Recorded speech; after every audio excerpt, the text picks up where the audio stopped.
అన్నారు. మంచిదే కదా, మంచి చదువు ఉంది, ఉద్యోగం ఉంది, ఆ ఆస్తి ఉంది, ఆత్మీయత ఉంది, వయస్సు ఉంది, చేయొచ్చు కదా, చేసుకోవచ్చు కదా అన్న.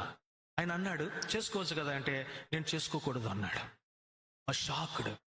ఏం తమ్ముడు, చదువు లేదా, ఉద్యోగం లేదా, అందం లేదా, ఆస్తి లేదా, లక్షల జీతం లేదా, ఎందుకు, వయసు కూడా ఉంది కదా, తల్లిదండ్రులు అంతే కదా, తల్లిదండ్రులు చూస్తా ఉన్నారు, నేను చేసుకోవద్దని అన్నాడు.